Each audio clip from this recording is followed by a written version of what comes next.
While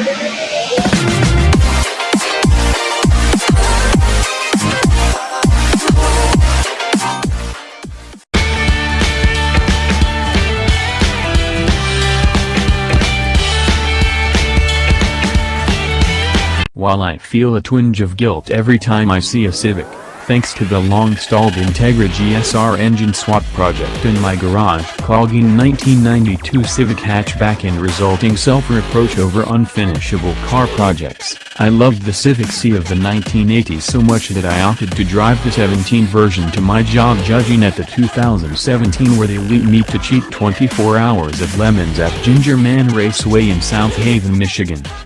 Because this was the upper Midwest in October, the weather was wet and gloomy the entire time, meaning I wasn't able to throw the car around on back roads without excessive risk of stuffing it into a combine harvester or rusty Buick Park Avenue.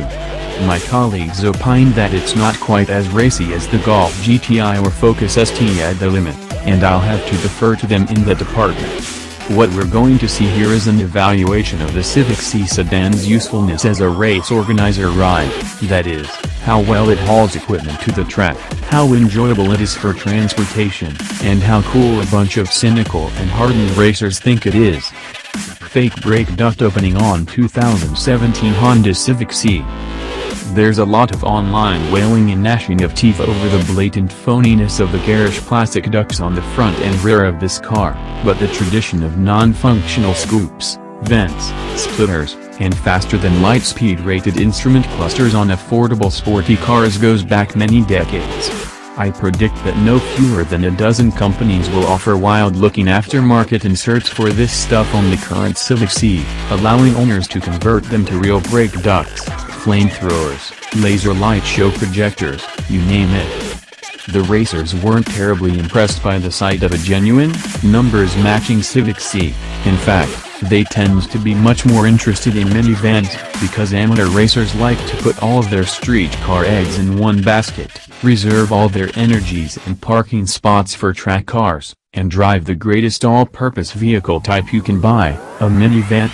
Judge Eric Rude's execrably wretched 1990 Olds Cutlass cruiser wagon, which parked by my Civic for most of the race weekend, got all the racer interest.